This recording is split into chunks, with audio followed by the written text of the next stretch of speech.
Ja tu gaidi, ka tevi kāds padarīs laimīgu, piemēram, konkrēti šeit es runāju, ka sieviete gaida, ka viņas realitātē parādīsies vīrietis, kurš darīs viņu laimīgu. Bet šobrīd sievietei stāvoklis ir tāds, ka viņa ir ļoti nelaimīga, viņa raud, viņa visu laiku ir stresā nemitīgā, viņa visu laiku ir neapmierināta ar sevi.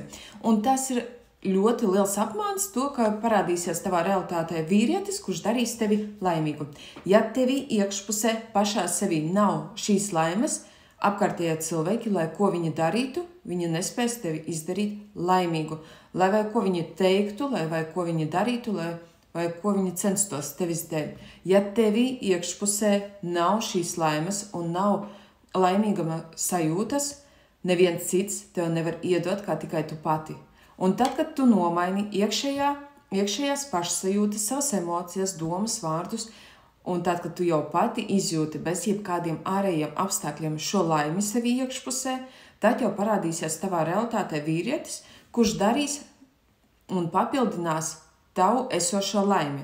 Bet nevajag balstīties savu laimi uz ārējiem apstākļiem. Tas nav pareizi, jo vīrietim arī var būt noskaņojuma garastāvokļa maiņas. Tāpēc tu tad būsi attiecībās ļoti, ļoti nelaimīga.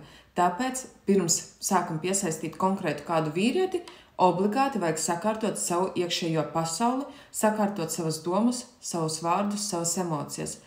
Un tikai tad, kad tas viss būs sakārtots, tikai uz to atnāks jauns vīrietis, kurš radīs ar tevi jaunu dzīves scenāriju. Tāpēc nepārliec atbildību par savu pašsajūtu uz citiem cilvēkiem.